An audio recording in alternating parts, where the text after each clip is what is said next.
bill is an absolute reflection of a corrupt campaign finance system. The billionaires invest hundreds of millions of dollars in candidates and in elections. It is a gift to the billionaire class while causing massive pain for working families. Actually, I'm wrong. I shouldn't use the word gift because the billionaires paid for it. This piece of legislation, their investment is paying off. So, what are they getting? Well, the top 1% is receiving $975 billion in tax breaks. What if the richest 0.2% were handed a $21 billion gift while 16 million people lost their health insurance? Senator Bernie Sanders calls this GOP proposal not just dangerous, but deadly. Stick around to uncover why he's labeling it a death sentence for working Americans and how he's exposing the breathtaking absurdity of these cuts. This is pathetic, and it has all of the hallmarks of the kind of authoritarian society that Trump wants to take us into. Dissent is simply not tolerated anymore within Republican ranks. He has a powerful message to the American people before this budget bill seems like it's going to pass, a disastrous budget bill. I don't have to tell anybody that this is an extremely difficult moment in American history. Trump and the oligarchs have unlimited wealth. They have a great deal of power and they want more. Before we move on, I'd like to ask you a small favor. If you appreciate this content, please take a second to like this video and subscribe to the channel. Over 98% of you watch the videos without subscribing. It costs you nothing, but it makes a huge difference to us. So, did you click the subscribe button? Great. Thank you so much. Now, back to the video. What if a single piece of legislation could rip healthcare away from millions of Americans and turn routine medical conditions into life-threatening crises? That's exactly what Bernie Sanders is sounding the alarm about. And he's not sugarcoating it. He's calling this GOP bill, flat out, a death sentence. Think melodramatic. Not when you dig into the details. This isn't about policy tweaks or budget belt tightening. This is about human lives. And that's what Sanders wants everyone to understand. Here's the gist of it. Over $1.1 trillion in cuts to Medicaid and the Affordable Care Act. Yes, trillion, with a T. One candidate supported by all of the big money interest, all of the oligarchs, but you had the other candidate who was supported by ordinary people. But there is something that we have. And we saw that just last week in the recent mayoral primary in New York City. Let me be very clear.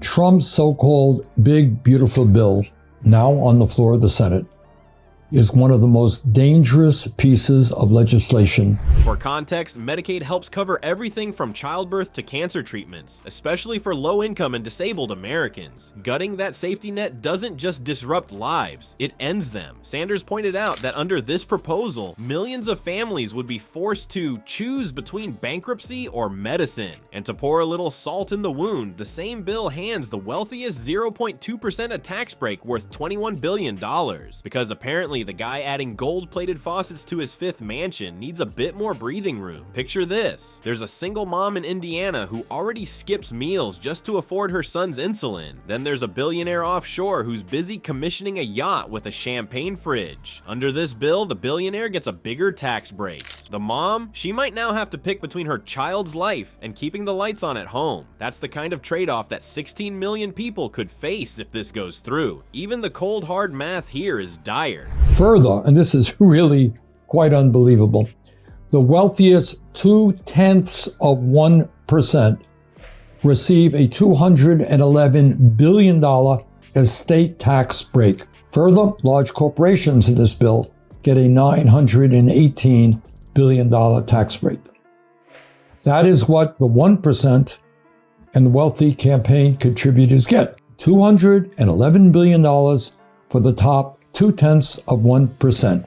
In that provision, 99.8% of Americans get zero. Studies estimate up to 50,000 preventable deaths every year because people won't be able to afford health care. 44 states don't even have that many people in an entire NFL stadium. Sanders' frustration boiled over as he warned that this wasn't hyperbole. Those numbers represent real people, from the old man needing heart surgery to a newborn with a life-threatening condition. And here's the kicker, most Americans hate this idea. Polls show that Democrats, independents, and even a chunk of Republicans flat out oppose these cuts. Sanders wasn't defending a blue state agenda, he was standing up for basic human decency. But what happens when even a Republican speaks out against this nightmare? Imagine getting dragged publicly by your own party just for disagreeing. That's exactly what happened to Senator Tom Tillis, one of the rare Republicans who dared to oppose the GOP's controversial budget bill. Tillis wasn't out there giving Bernie-style speeches or flipping tables. He simply expressed concern, saying the cuts to Medicaid were too extreme, but apparently even mild resistance is enough to get you raked over the coals. The backlash was swift. Trump didn't waste a second blasting Tillis on social media, calling him disloyal and weak. On top of that, rumors swirled about a Trump-backed primary challenger to take his seat. It was less of a debate of ideas and more of a mob-style shakedown. Fall in line or we'll end your career. And this isn't some one-time thing. The GOP has turned cracking the whip into an art form. Members are expected to toe the line, not govern like independent thinkers. The difference between Tillis and Sanders couldn't be starker. Sanders, in his typical fiery style, went on the offensive, pounding the podium and calling this bill grotesque. Tillis, on the other hand, played his cards much more cautiously, tiptoeing around the issue, but they both end up facing their own version of the machine. This bill throws over 16 million people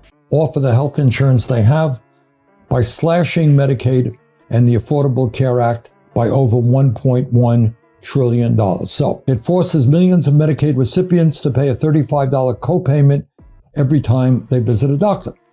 So what is the impact of all this? What happens when you throw 16 million people off healthcare? You impose a $35 copayment. If this bill goes through and all these healthcare cuts take place, over 50,000 Americans will die unnecessarily each and every year. For Sanders, it's the challenge of cutting through noise and getting people to listen. For Tillis, it's the very real possibility of being politically exiled. It's like the GOP has taken loyalty tests to cartoonish levels. These aren't lawmakers anymore. They're cheerleaders yelling, "Go Trump," louder than the person next to them just to stay employed. Sanders didn't hold back on this either, taking a jab at how they've practically turned sycophancy into a sport. He even joked that if the GOP's primary job is boosting Trump's ego, why not make it official and hire pom-poms? Tillis's quiet rebellion feels like a glimmer of hope, proving not everyone has drunk the Kool-Aid, but it's also a reminder of how much courage can cost. If even the ruling party's unity is cracking, what does it mean for the future of American politics? Bernie Sanders' speech is about more than just a budget. It's about the soul of America. He laid it out plainly. If we let billionaires dictate our policies, we risk losing what binds us together as a country.